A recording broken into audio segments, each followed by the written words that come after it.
하나님 말씀 출애굽기 18장 1절에서 12절의 말씀입니다.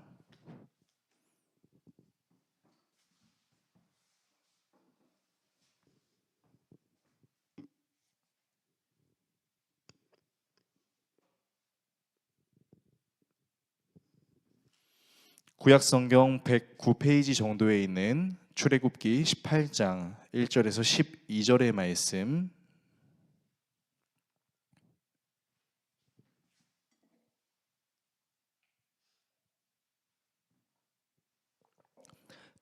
다 찾으신 줄로 알고 한 절씩 교독하시고 마지막 절은 같이 읽겠습니다. 하나님의 말씀을 읽겠습니다. 모세의 장인이며 미디안 제사장인 이드로가 하나님이 모세에게와 자기 백성 이스라엘에게 하신 일, 곧 여호와께서 이스라엘을 애굽에서 인도하여 내신 모든 일을 들으니라. 모세의 장인 이드로가 모세가 돌려보냈던 그의 아내 십보라와 그의 두 아들을 데리고 왔으니 그 하나의 이름은 게르솜이라. 이는 모세가 이르기를 내가 이방에서 나그네가 되었다 함이요, 하나의 이름은 엘리에셀이라. 이는 내 아버지의 하나님이 나를 도우사 바로의 칼에서 구원하셨다 함이더라. 모세의 장인 이드로가 모세의 아들들과 그의 아내와 더불어 광야에 들어와 모세에게 이르니 곧 모세가 하나님의 산에 진친 곳이라. 그가 모세에게 말을 전하되 내 장인 나이드로가 내 아내와 그와 함께한 그의 두 아들과 더불어 내게 왔노라. 모세가 나가서 그의 장인을 맞아 절하고 그에게 입맞추고 그들이 서로 문안하고 함께 장막에 들어가서 모세가 여호와께서 이스라엘을 위하여 바로와 애굽 사람에게 행하신 모든 일과 길에서 그들이 당한 모든 고난과 여호와께서 그들을 구원하신 일을 다 그 장인에게 말하매, 이드로가 여호와께서 이스라엘에게 큰 은혜를 베푸사 애굽 사람의 손에서 구원하심을 기뻐하여 이드로가 이르되 여호와를 찬송하리로다. 너희를 애굽 사람의 손에서와 바로의 손에서 건져내시고 백성을 애굽 사람의 손 아래에서 건지셨도다. 이제 내가 알았도다. 여호와는 모든 신보다 크심으로 이스라엘에게 교만하게 행하는 그들을 이기셨도다 하고, 모세의 장인 이드로가 번제물과 희생 제물들을 하나님께 가져오매 아론과 이스라엘 모든 장로가 와서 모세의 장인과 함께 하나님 앞에서 떡을 먹으니라. 아멘. 오늘 여러분과 함께 출애굽기 강의 29번째 시간 회개하게 하시는 은혜라는 주제로 하나님의 말씀 나누도록 하겠습니다. 오늘 우리가 묵상하는 본문 내용은 모세가 시내산에서 하나님의 계명을 받은 이후의 장면을 기록한 내용입니다. 오늘 우리가 묵상한 본문 5절에 있는 하나님의 산이 있는 곳이라는 표현이 바로 지금 이들이 시내산, 시내 광야에 있다라는 것이며, 모세의 장인 이드로가 오늘 본문에서 하나님께 드린 제사가 바로 모세가 하나님께 명령을 받은 제사법 중 하나이기 때문이죠. 시간의 흐름대로 모세가 집필했던 출애굽기가 18장에 이르렀을 때 갑자기 시간의 흐름을 뒤바꿔 기록한 이유에 대해서는 여러 신학자들의 다양한 견해가 있으나, 오늘 본문은 우리에게 커다란 한 사건을 알려줍니다. 그것은 무엇이냐면 바로 미디안이라는 나라 소속으로 미디안의 신과 우상을 섬기던 제사장 이드로가 모세와 이스라엘이 섬기는 하나님을 믿게 되는 일이 벌어진다라는 것이죠. 모세가 이집트를 떠나 미디안에서 40년 동안 양을 치고 있을 그때에 그는 미디안의 제사장 르우엘을 만나고 그의 딸이었던 십보라와 결혼하여 두 아들을 얻었습니다.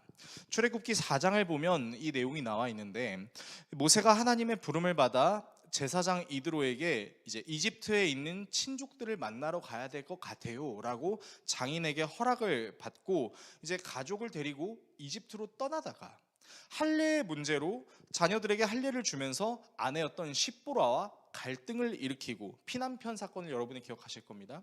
그리고 십보라와 두 아들은 다시 그때 미디안으로 돌아갔던 것으로 추정됩니다.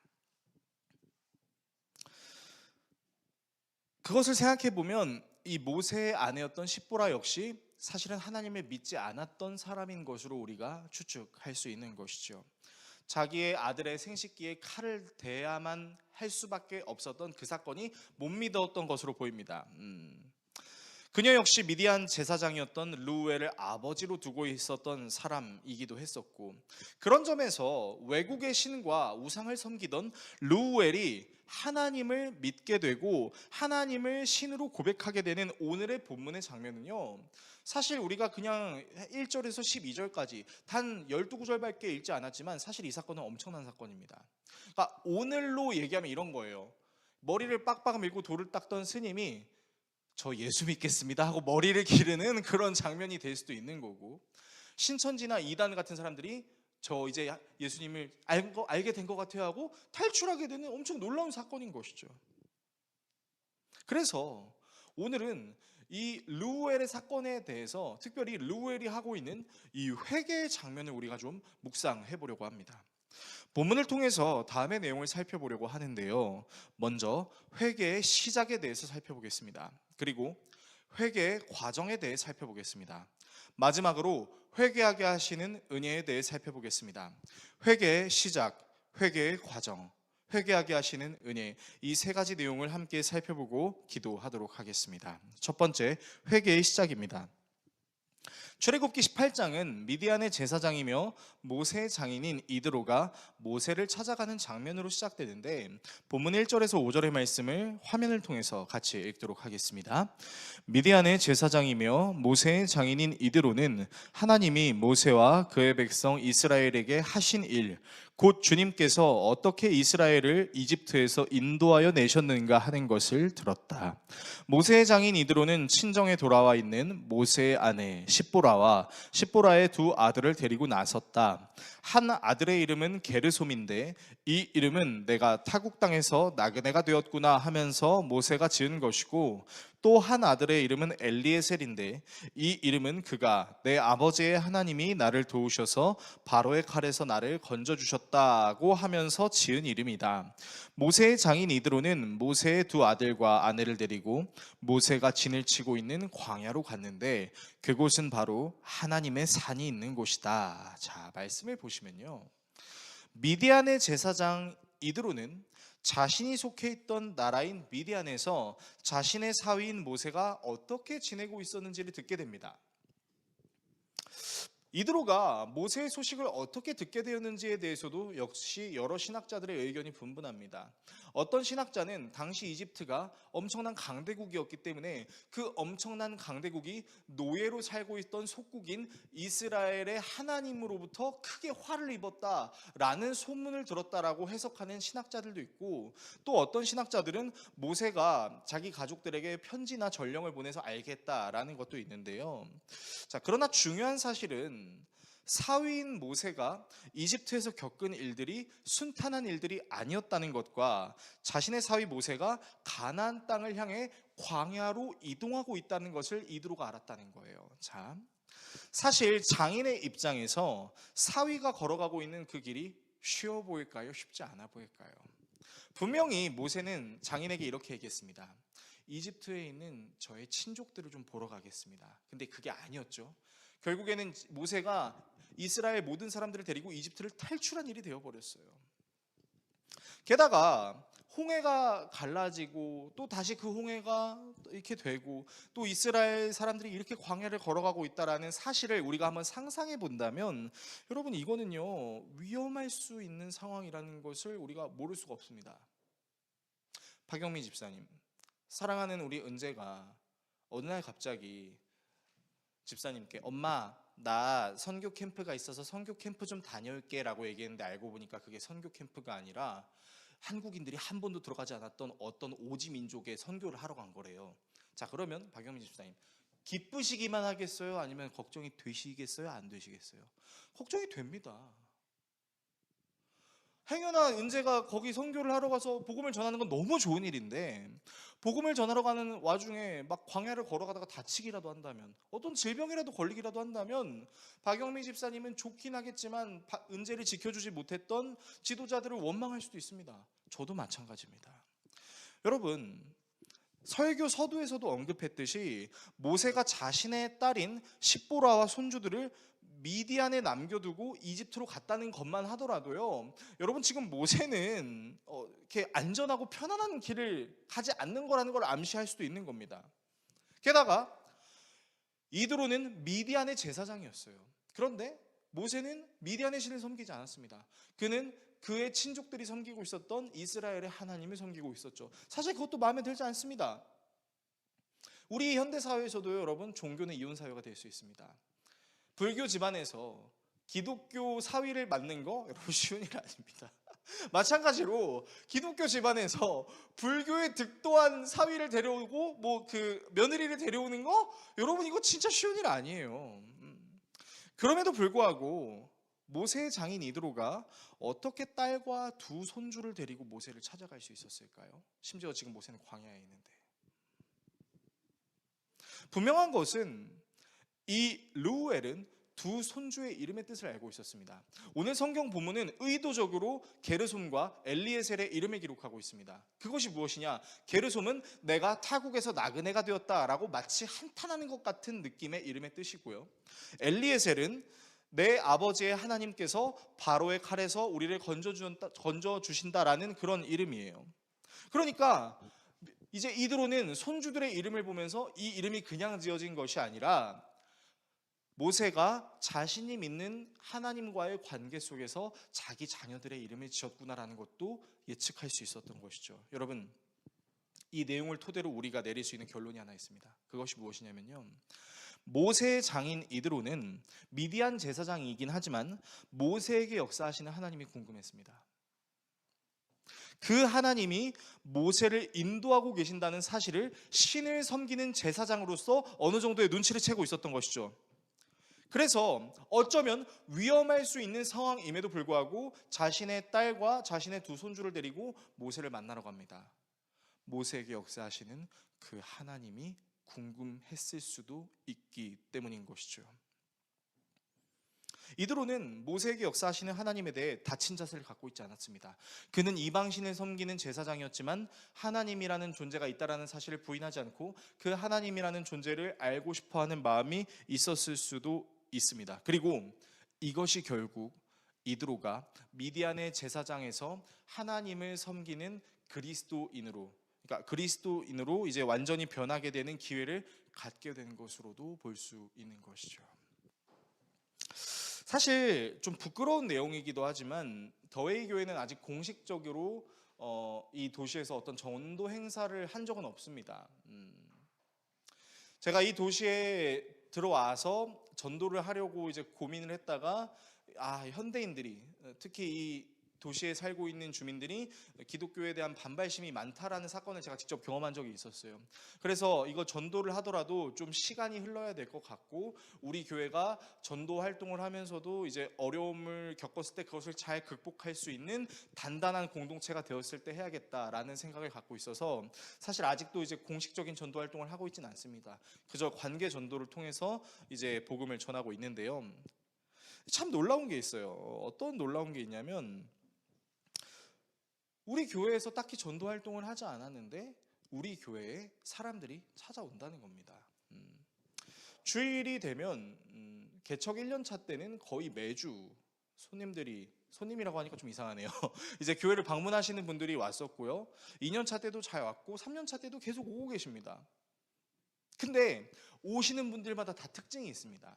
어떤 특징이냐면, 진짜 신기한 게 우리 교회는 신앙생활을 진득하게 제대로 한 사람들이 이사와서 교회를 찾는 경우는 생각보다 많지 않고요. 어떤 분들이 많이 오시냐면 신앙생활 안 하는 분들, 한때 신앙생활을 했다가 엄청나게 크게 상처를 받았거나 아니면 교회의 실증을 느꼈거나 어떤 어려움을 경험해서 교회의 발길을 끊었다가 갑자기 이제 교회로 오게 되는 분들이 계세요. 그래서 이제 그 교회로 오시는 분들한테 제가 물어봅니다. 우리 교회 어떻게 오셨어요? 그래서 이제 네이버를 통해서 유튜브를 통해서 이렇게 보고 왔습니다라고 얘기는 하시는데, 그러면 교회를 오시려고 왜 마음을 먹으셨어요? 라고 물으면 대부분의 성도님들이 이렇게 대답합니다. 더웨이 교회가 예배가 좋아서요, 성도들이 좋아서요, 이런 말 없어요. 그냥 가야겠다라는 생각이 들었대요. 내가 이전에 신앙생활을 잠깐 한 적은 있었는데 그 신앙생활을 접어두고 있는 상태에서 내가 이렇게까지 계속해서 하나님을 섬기지 않으면 안 되겠다라는 어떤 불안과 염려가 떠올랐답니다. 여러분, 저는 사실 성도들의 불안감을 불러일으키는 주문의 기도를 한 적이 없습니다. 하나님을 섬기지 않는 사람들에게 저주가 임하게 하여 주십시오. 저는 그렇게 기도한 적이 없어요. 그냥 하나님이 부르시는 그 영혼들이 우리 교회에 올 수 있게 해달라고 그렇게 기도했습니다. 그런데 이제 오는 성도들이 이제 소위 이제 현대 기독교에서 말하는 가난한 성도들도 굉장히 많고, 또 이제 어떻게 보면 교회에 잘 적응하시지 못하는 분들도 많았는데, 이분들이 공통적으로 고백하는 이유가 뭐냐면은 내가 교회에 오고 싶다는 마음이 들었고 하나님을 알아야겠다라는 생각이 들었는데 그 생각을 누가 줬는지는 모르겠어요 라고 말을 하는 거예요. 그래서 우리 교회는요, 신앙이 좋은 사람들이 많이 있다기보다는 신앙을 시작하는 사람들, 잃어버렸던 신앙을 찾는 사람들, 그리고 하나님을 알아가고 싶은 사람들이 많이 오는 교회입니다. 그래서 우리 교회 주일 예배 끝나고 이제 소그룹 모임 같은 것들을 할 때 보면요, 여러분, 우리 소그룹 모임은 되게 거칩니다. 어떤 차원에서 제가 왜 거칠다고 얘기하냐면요, 정말 솔직하게 얘기해요. 그러니까 막 하나님을 믿는 그리스도인이니까 내가 막 이렇게 행동해야지 저렇게 말해야지라고 하지 않습니다. 하나님의 이름 안에서 솔직한 내 생각과 감정을 나누고 서로를 위해서 진심으로 기도합니다. 그렇게 우리 교회가 한 명, 두 명 오기 시작하고 설립 예배를 드릴 수 있는 교회로 성장을 하게 된 것이죠.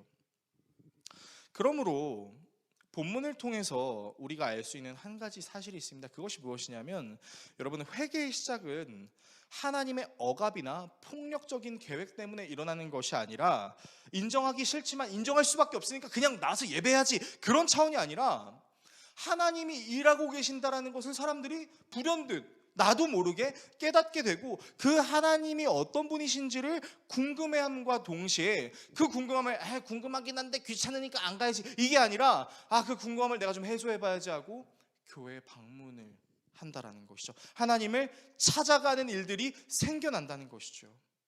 이드로는 바로 이런 마음을 가지고 모세에게 찾아갔을 수 있다. 이것이 회개의 시작이 될 수 있다라는 것입니다. 두 번째, 회개의 과정입니다. 모세의 장인 이드로는 이스라엘 사람들이 진을 치고 있는 시내 광야에서 이스라엘에게 이제 전갈을 보냅니다. 그리고 이제 그 전갈이 내용을 전달해서 모세가 장인을 만나러 나오죠. 그리고 함께 장막으로 들어갑니다. 그리고 모세와 이드로가 대화를 하기 시작하는데요, 본문 7절에서 8절의 말씀을 제가 읽어드리도록 하겠습니다. 모세가 그의 장인을 만나러 나와서 그에게 절을 하고 입을 맞추었다. 그들은 서로 안부를 묻고 함께 장막으로 들어갔다. 모세는 장인에게 주님께서 이스라엘을 도우신 일, 곧 바로와 이집트 사람에게 하신 모든 일과 그들이 오는 도중에 겪은 모든 고난과 주님께서 어떻게 그들을 건져 주셨는가 하는 것을 자세히 말하였다. 그러니까 모세가 투머치 토커였는지는 잘 모르겠지만 그가 장인인 이드로에게 했던 말을 정리하면 한마디로 요약할 수 있어요. 뭐냐면요, 하나님이 행하신 일이 무엇이었나에 대한 내용이었습니다. 하나님께서 이스라엘을 도우신 일, 하나님께서 파라오와 이집트 사람에게 하신 일, 이스라엘이 이집트를 탈출할 때 겪었던 모든 어려움들 속에서 하나님께서 이 어려움을 어떻게 극복하셨는지에 대한 내용이에요. 그러니까 모세가 말한 내용에는요, 우리가 이렇게 했어요가 없어요. 하나님이 우리에게 이렇게 하셨어요 라는 내용만 담겨 있는 것이죠. 그런데 여러분, 이 내용들이 어쩌면 좀 쉽게 믿을 수 없는 내용이 될 수도 있다는 거 아세요? 여러분 생각해 보세요. 우리가 믿는 하나님이 이집트에 10가지 재앙을 내렸어요. 나일강이 피로 변하고요, 개구리 떼가 올라오고요, 2하고 8이 가요. 여러분, 이거는 쉽게 믿을 수 있는 내용이 아닙니다. 그런데 그 내용이 끝인가요? 아니죠. 이스라엘이 탈출하고 있는데 이집트에 기마가 왔어요. 근데 하나님께서 홍해를 갈라주셨어요. 여러분, 이건 쉽게 믿을 수 있는 일이 아닙니다. 근데 홍해만 갈랐습니까? 아니죠. 마라에 있는 쓴물을 단물로 바꿔주셨죠. 만나와 메추라기로 날마다 먹이셨고, 심지어 물이 나오지 않았던 그곳에서 하나님께서 물을 내주시죠. 전혀 믿을 수 없는 내용들 투성입니다. 더 신기한 내용들 투성이에요. 그런데 이 이야기를 들은 이드로의 반응이 매우 놀랍습니다. 본문 9절에서 12절의 말씀을 화면을 통해서 같이 읽도록 하겠습니다. 그러자 이드로는 주님께서 이스라엘을 이집트 사람의 손아귀에서 건져 주시려고 베푸신 온갖 고마운 일을 전하여 듣고서 기뻐하였다. 이드로가 말하였다. 주님께서 이집트 사람의 손아귀와 바로의 손아귀에서 자네와 자네의 백성을 건져주시고 이 백성을 이집트 사람의 억압으로부터 건져주셨으니 주님은 마땅히 찬양을 받으실 분일세 이스라엘에게 그토록 교만히 행한 그들에게 벌을 내리시고 지친 것을 보니 주님이 그 어떤 신보다도 위대하시다는 것을 이제 나는 똑똑히 알겠네. 그리고 나서 모세의 장인 이드로는 하나님께 번제물과 희생제물을 바쳤다. 아론과 이스라엘 장로들이 모두 와서 하나님 앞에서 모세의 장인과 함께 제사 음식을 먹었다. 여러분 말씀해 보세요. 여러분 모세는요 이 본문을 기록할 때 장인의 반응을 아주 의도적으로 기록합니다. 어떻게요? 이드로가 이걸 어떻게 들어요? 아, 하나님은 온갖 고마우신 일을 하시는 분이다. 그렇게 받아들입니다. 자, 그런데 여러분 이 표현이 조금 놀랍지 않습니까? 왜 이드로가 하나님이 행하신 일을 고마운 일이라고 정의를 내릴 수 있었을까요? 자, 이드로의 직업을 한번 살펴봅시다. 여러분 이드로는 뭐 하는 사람이었죠? 신을 섬기는 제사장이었어요. 그리고 당시 고대 근동 사회에 신을 숭배하는 풍습은, 그리고 사실 고대 근동이 뿐만 아니라 오늘날을 살아가는 우리에게 있어서도요, 여러분 종교의 모습은 어떤 모습이냐면요, 신에게 무조건 복종해야 됩니다. 신에게 제물을 바쳐야죠. 신의 명령을 듣지 않게 되면 가혹한 형벌을 받는 겁니다. 그런데 여러분 이드로가 지금 모세에게 듣고 있는 하나님의 모습은 어떤 모습이에요? 여러분 생각해 보세요. 이스라엘은 이집트의 노예로 430년 종살이를 했습니다. 그런데 여러분 성경을 자세히 보시게 되면 이 이스라엘 사람들이 이집트에 있으면서 뭘 했는지 아세요? 이집트 사람들이 섬기는 신들을 숭배했습니다. 이집트의 10가지 재앙이 뭘 의미한다고 말씀드렸는지 기억나십니까? 이집트의 10가지 재앙은 이집트 사람들이 섬기는 그 10가지의 신보다도 하나님이 더 우월하시다라는 것을 증명하는 사건이었죠. 사실 하나님께서는 그렇게까지 하실 필요 없었습니다. 그냥 너네 왜 나를 안 섬겨하고 벌 주시면 되는 거 아닙니까? 근데 하나님께서는 이스라엘이 하나님을 이해할 수 있게 했습니다. 그리고 하나님께서는 이스라엘 사람들을 위해서 자기 자신의 능력을 보여주셨어요. 그런데 이스라엘 사람들이 어떻게 했죠? 하나님께 계속 순종했나요? 아니에요. 여러분 벌써 광야의 제1기, 여러분 아직 1년도 안 지났어요. 이 시내 광야에 오기까지의 여정이 1년도 안 됐다고요. 그런데 그 1년도 안 되는 시간 동안 이스라엘 사람들이 얼마나 많이 하나님을 원망했는지 아십니까? 이러려고 우리 이집트에서 꺼냈어요. 차라리 노예살이를 하면서 고기를 먹던 게 나았는데 이게 말입니까? 방구입니까? 그런데 그런 이스라엘을 하나님은 참으셨죠. 그리고 그런 이스라엘에게 하나님께서는 계속 은혜를 베푸시는 거예요. 그러니까요, 여러분 이드로가 가지고 있는 그 신에게 복종해야만 하는 자기 자신의 그 신앙 형태가 완전히 깨져버리는 거예요. 하나님이라는 존재를 통해서. 왜요? 신은 형벌을 주는 존재고 말 안 들으면 우리를 벌하고 재물을 바쳐야 되고 무조건 신이 원한 대로 해야 되는데 이스라엘의 하나님은 완전 다른 거죠. 아니 하나님은 온전히 섬기지도 않는데 계속 사랑을 베풀어 주시고 은혜를 베풀어 주시고 자신이 친히 다가와 주니 여러분 이거는 고마운 거죠. 감사한 일이죠. 이토록 자비하신 신에 대해 경험한 적이 없었던 이드로는요, 하나님을 찬양할 수밖에 없는 거예요. 와, 내가 미디안에서 수십 년을 내가 신을 섬겼지만 이런 신은 내가 처음 봐. 이런 신 나도 찬양하고 싶어. 그러면서 뭐라고 얘기해요? 아, 모세, 네가 섬겼던 하나님 내가 잘 몰랐는데 이제 내가 너의 이야기를 통해서 하나님을 똑똑히 알겠어. 그러면서 뭐합니까? 번제물과 희생제물을 드려요. 이게 무엇을 상징하는 거죠? 여러분 번제가 무엇을 상징하는 거죠? 회개를 상징하는 거죠. 그동안 수십 년간의 열심이 있었지만 온전한 신에 대해서 알지 못했던 자기의 지난 날을 떠올리며 잘못 가고 있었던 방향에서 하나님으로 가는 방향에 회개를 하게 된 것입니다. 그리고 그 회개의 결과가 어떻게 되는지 아세요? 여러분 오늘 본문 12절을 보시면 어떤 내용이 나와 있냐면 이드로가 이방 제사장이잖아요. 근데 이드로가 모세와 이스라엘 장로들과 함께 어디서 식사한다고 나와 있죠? 하나님 앞에서 식사한다고요. 여러분 이게 무엇을 의미하는 건지 아십니까? 하나님으로부터 완전히 떠나 있던 이 이드로가 이제 하나님의 진정한 가족이 되었다는 것을 의미합니다. 참된 회개를 통해 하나님을 전혀 알지 못했던 그가 하나님을 알고자 하는 마음과 그 하나님의 이야기를 믿음으로 반응하여 진정한 회개를 통해 진정한 하늘 가족이 되었다는 것을 의미합니다. 저는 이런 이드로의 모습이 정말 대단하다라는 생각을 했어요. 왜 대단하냐면 여러분 모세가 40년을 미디안에 있었잖아요. 그러면 이드로는 40년보다 더 많이 미디안에 있지 않았겠습니까? 수십 년을 한 신을 섬기지 않았겠어요? 그런데 여러분 수십 년 동안 한 신을 섬기는 이 사람이 지금 완전히 감화가 되어서 한순간에 하나님을 섬기는 사람으로 뒤바뀌게 된 겁니다. 제가 우리 교회 성도들에게 굉장히 자주 얘기하는 예화가 있습니다. 국립과천과학관에서 관장으로 일하시는 이정모 관장님이라는 분이, 이분의 직업이 과학자세요. 이분은 과학을 정말 열심히 하세요. 그런데 이분이 과학자의 겸손에 대해서 이야기하신 적이 있었어요. 그게 무엇이었냐면 이분이 이렇게 얘기하셨어요. 과학자의 겸손이란 자신의 본능과 지식의 한계를 인정하고 모른다라고 말할 수 있는 용기를 가진 것이다. 두 번째는 과학자의 겸손은 내가 수십 년을 수백 년을 내가 한 분야에 종사했고 그것을 당연하다고 믿고 있던 그 스탠스가 어느 날 완벽한 또 다른 진리가 나타났을 때 순식간에 깨지는 것에 대해서 불편해하지 않고 인정하는 것이 겸손이다라고 얘기했어요. 저는 이 이정모 관장님의 겸손에 대한 고백이 마치 우리를 하나님이 아닌 다른 곳을 향해 가다가 하나님께로 돌이키게 만드는 하나님의 회개의 방식과 매우 흡사하다라는 생각이 듭니다. 여러분 우리가 회개하지 않는 이유가 뭐죠? 인정하지 않아서죠. 내가 모른다는 걸 인정하지 않으려고 합니다. 그리고 내가 모른다는 것을 수치로 여기죠. 내가 아는 것을 절대적으로 방어하려고 합니다.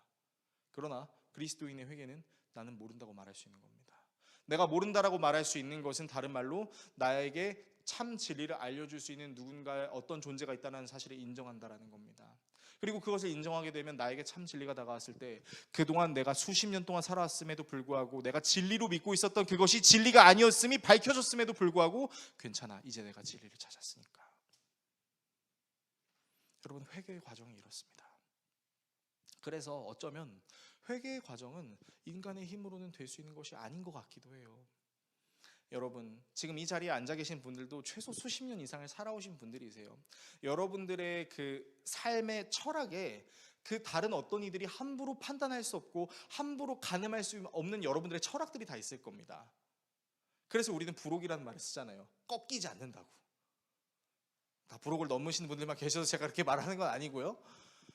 그런데 여러분 하나님의 그 회개의 과정은요 그것도 그냥 꺾어버리시는 거예요. 근데 그게 아프지 않은 거예요. 오히려 그게 감사하고 오히려 그게 나를 진짜 구원하는 믿음으로 적용이 되고 다행이다라는 생각을 하게 만드는 것이죠. 여러분 모세는요 이드로를 설득하지 않았어요. 장인어른 제 얘기 좀 들어보시라고요. 하나님이 이렇게 역사하시다니까요. 좀 믿으세요. 이렇게 얘기한 게 아니었어요. 모세는요 덤덤하게 그냥 전했을 뿐이에요. 하나님이 이렇게 일하셨어요.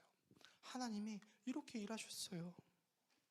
그저 하나님이 행하신 일이 무엇인지에 대해 설명했을 뿐입니다. 저의 이 말이 변증이 필요 없다라는 말을 하는 것이 아닙니다. 하나님께서 그냥 하나님이 행하신 일을 얘기했을 때 그걸 가지고 그냥 역사하셨다는 걸 얘기하는 거예요. 그리고 그런 모세의 말을 듣고 자신의 모든 관념이 깨져버린 이드로는 자기가 했던 수십 년의 신앙생활을 청산하게 되고 진정한 하늘 가족이 되는 것이죠. 이게 바로 회개의 과정이라는 것입니다. 세 번째, 회개하게 하시는 은혜입니다. 오늘의 말씀을 우리의 삶에 어떻게 적용해야 할까요? 저는 두 가지를 여러분께 말씀드리고 설교를 마무리하려고 합니다. 첫 번째는요, 회개의 시작은 내가 가지고 있는 틀이 깨지게 될 때 시작된다는 것입니다. 여러분 우리가 회개에 대해서 가질 수 있는 가장 큰 오해가 있는데 그게 뭐냐면 자꾸 회개를 윤리적인 접근으로 이해한다는 거예요. 못된 짓, 나쁜 짓, 그거 잘못했다라고 시인하는 거, 이걸 회개라고 생각한다는 건데, 그래서 이렇게 생각하면 여러분 회개는 사실 되게 불편합니다. 왜 불편하냐면요, 우리 모두는 사실은 정말 선하게 살려고 애쓰는 사람들이기 때문이죠. 비그리스도인들이 개신교를 왜 싫어하는지 아십니까? 자꾸 죄인이라고 하니까 싫어하죠. 내가 뭘 잘못했는데? 내가야 나라의 세금도 꼬박꼬박 내고 나쁜 짓도 안 하고 내가 사회의 일원으로서 할 일 다 하는데 왜 날 죄인이라고 해? 이렇게 얘기하지 않습니까? 근데 성경에서 말하는 회개는 단순히 그런 윤리적인 접근이 아니에요. 여러분, 세례 요한이랑 예수님이 복음을 전파하실 때마다 하시는 말씀이 있었습니다. 여러분, 그게 뭔지 아세요? 두 문장이에요. 회개하라, 천국이 가까이 왔다라는 두 가지 문장입니다. 여러분, 이 천국이 가까이 왔다라는 말은 다른 의미로 우리가 해석을 하면 어떤 의미인지 아세요? 우리가 저기 멀리 있었지만 이제 너희들이 다시 돌아올 수 있는 길이 가까이 오고 있다라고도 우리가 이해할 수 있는 거죠. 그러니까 회개는 하나님의 나라로부터 멀어지고 있었던 우리의 발걸음을 멈추고 다시 돌아서서 하나님을 향해 나아가는 것, 이것을 우리는 회개라고 말하는 것이죠. 도로를 운전하든 길을 걸어가든 우리에게 습관이 있다면요, 여러분, 우리는요 나에게 익숙한 길로만 가려고 하는 습관이 있습니다. 사실 여러분이 너무나 잘 알고 있는 뭐 고속도로나 그런 길들이 있겠죠. 그런데요, 내비게이션에 검색하면 여러분이 알고 있는 그 길보다도 더 빠르게 알려주는 길들이 있습니다. 실제로 최소 시간까지 나와요. 무료 도로도 나오고 돈 쓰는 도로도 나오고 다 나와요. 근데 그때마다 우리의 마음속에 발동하는 게 있습니다. 뭐냐면, 내가 이 길을 몇 년을 다녔는데 내가 수십 년 다녔는데 내비게이션 안 믿어. 내 길이 더 빨라. 그리고 그 새로운 것을 받아들이지 못하는 것이죠. 여러분, 이런 요소가 잘못 적용되면 어떻게 적용이 되냐면, 하나님이 야, 나 살아있는 거 너한테 보여주려고요. 그거는 내 방식이 아니에요. 얘야, 내가 너를 만나고 싶어. 그건 제 방식 아니에요. 하나님은 이미 우리의 마음의 문을 두들기고 계신데 그 마음의 문을 우리가 걸어 잠그는 오류를 범하게 되는 것이죠. 이런 우리의 방어적인 프레임이 깨지게 될 때 우리는 이전에 알지 못했던 새로운 방법과 새로운 지혜와 지식을 알 수 있게 되는 것이죠. 여러분, 이미 기독교 역사에는 수많은 것들이 증명됐습니다. 아주 간단하게 예를 들어 봅시다. 우리 양덕진 장로님이 청년 시절에 예배하실 때만 해도, 모든 교회는 아니었지만 대체적으로 교회에서 드럼을 치면 혼났습니다. 그렇지 않습니까? 사탄의 음악이라고 했어요. 그런데 여러분, 요즘 유튜브에 찬양 검색해 보십시오. 드럼 없는 찬양이 어디 있습니까? 여러분, 제가 예언 하나 하겠습니다. 언젠가 교회에는 EDM도 아무렇지도 않게 사용되는 날이 올 겁니다. 지금도 그 시도가 계속 돼 있어요. 빠빠빠빠 하면서 이제 막 그런 찬양들이 지금도 이제 진행이 되고 있다고요. 물론 그거를 못 받아들이는 어른도 계실 수는 있겠죠. 그러나 그것을 깰 수 있어야 된다고요. 그리고 사실 우리는 우리가 가지고 있는 관습으로 하나님을 믿는 게 아닙니다. 이미 우리의 몸에, 우리의 마음에 하나님께서 하나님이 살아계시다는 것을 깨닫게 해주실 수 있는 어떤 근거를 남겨놓으셨어요. 사도 바울은 그 내용을 대해서 로마 교회 성도들에게 이렇게 이야기했습니다. 로마서 1장 19절에서 20절을 읽어드리겠습니다. 하나님을 알만한 일이 사람에게 훤히 드러나 있습니다. 하나님께서 그것을 훤히 드러내 주셨습니다. 이 세상 창조 때로부터 하나님의 보이지 않는 속성, 곧 그분의 영원하신 능력과 신성은 사람이 그 지으신 만물을 보고서 깨닫게 되어 있습니다. 그러므로 사람들은 핑계를 댈 수가 없습니다. 바울은 얘기합니다. 여러분이 하나님을 믿든 믿지 않든 이미 여러분의 눈으로 하나님이 살아계시다는 것을 확인할 수 있습니다. 하나님이 창조하신 이 모든 자연 만물들을 통해서요. 이거는 하나님이 아니고서는 일어날 수 있는 일이 아니야. 여러분, 우리는 모두는 하나님을 알만한 지식을 이미 가지고 태어났습니다. 그러면 진정한 회개의 시작은 무엇입니까? 바로 이 하나님을 알 수 있도록 주신 은혜에 내가 반응하는 것이죠. 그리고 그것을 반응하기 위해서 우리에게 필요한 게 무엇입니까? 내가 당연하다고 여기는 것이 당연한 것이 아니었음을 깨닫게 되는 것입니다.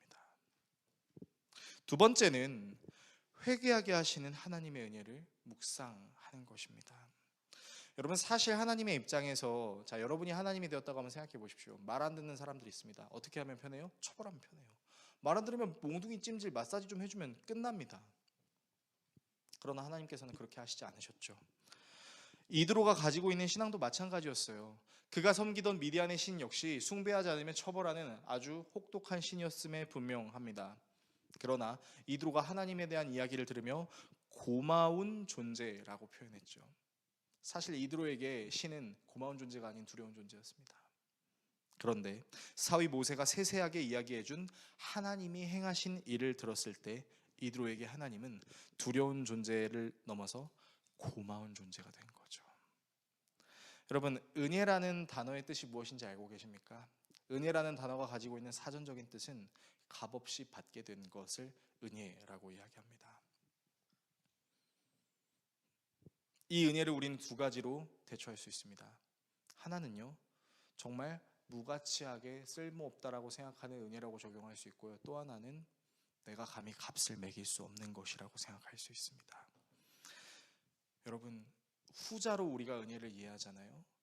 그럼 누군가 나에게 뭔가를 잘해줬을 때요, 이거는 내가 받을 만해서 받았다라고 생각하지 않아요. 이건 내가 받을 만해서 받은 것이 아니라 감히 내가 값을 매길 수 없는 은혜라고 인정하는 것이죠. 하나님의 은혜도 마찬가지입니다. 우리가 하나님의 은혜의 값을 매길 수 없는 이유가 뭘까요? 여러분, 하나님의 사역은 한 사람만을 위한 사역이 아니었어요. 모든 사람을 위한 사역이었죠. 모든 사람을 위해서 신이 인간의 몸을 입고 이 땅에 내려와 우리가 당해야 할 죄와 사망의 권세를 당신이 다 당하시고 그것을 십자가 죽음과 부활로 이겨내셨죠. 오히려 예수님을 부인하고 십자가에 못 박았던 죄인인 우리를 위하여 예수님이 죽음을 직접 가져가시고 이기셨던 거죠. 그래서 여러분, 우리는 예수님이 주신 은혜를 가리켜 이렇게 찬양으로 표현을 많이 합니다. 한량 없는 은혜, 갚을 길 없는 은혜, 다함이 없는 은혜, 마르지 않는 샘과 같은 은혜라고 여기죠. 여러분, 이 예수님을 우리가 생각한다면 우리는 감히 하나님이 우리를 사랑하지 않는다고 말할 수 없을 것입니다. 여전히 하나님이 아닌 다른 것을 찾는 그런 우리의 죄의 문제마저도 해결하시고 우리를 끊임없이 사랑한다 말씀하시는 그 하나님의 은혜를 우리가 묵상한다면 회개는 귀찮고 반드시 해야 되는 것이 아니라 내가 감사함으로 하나님께 회개로 나아갈 수 있다. 그래서 회개도 은혜가 될 수 있다는 것을 우리는 예수님을 통해 알 수 있는 것이죠. 설교를 정리하겠습니다. 사랑하는 성도 여러분, 모세의 장인 이드로는 수십 년을 미디안의 신을 섬기는 제사장으로 살아왔어요. 그랬던 그가 자신을 떠났던 사위 모세를 만나러 갈 수 있었던 이유는 하나님을 향한 호기심을, 그리고 그 호기심으로 인해 회개의 시작을 할 수 있었기 때문입니다. 그리고 이 회개의 과정 속에서 자신이 수십 년 동안 해온 그 모든 신앙생활이 잘못되었을 수 있다는 사실을 가슴 깊이 인정하고 깨달음과 더불어 하나님을 고마운 하나님으로 인식할 수 있는 사고의 전환이 있었기 때문입니다. 이런 이드로의 모습이 우리의 모습이 될 수 있다고 저는 믿습니다. 예수님이 우리를 부르시는 소리에 우리가 반응합시다. 하나님이 계시지 않는 것처럼 보이는 상황과 환경을 마귀는 이용해서 예수님이 우리를 부른 적이 없다라고 계속 우리를 세뇌할 것입니다. 그러나 모든 상황과 환경 속에서 예수님은 우리를 부르세요. 그 소리를 우리가 들으려고 하고 그 하나님을 궁금해하고 그 하나님을 우리가 알려고 하는 그 순간 우리는 그분이 우리를 정말 사랑하신다는 것을 깨달을 수 있게 됩니다. 오늘 예수님이 우리를 부르시는 그 음성을 들을 수 있게 해달라고 기도합시다. 나의 마음의 문을 두드리시는 예수님께 우리의 마음의 문을 활짝 열고 숭배를 받기 위해 우리를 창조하신 것이 아닌 당신의 삼위 하나님의 공동체의 사랑 관계에 우리를 초대하신 그 하나님의 부르심에 응답합시다. 그러므로 회개하게 하시는 예수 그리스도의 은혜에 감사하며 오늘도 하나님께로 방향을 돌이키기를 소망하며 살아가는 우리 모두가 될 수 있기를 예수 그리스도의 이름으로 축원합니다.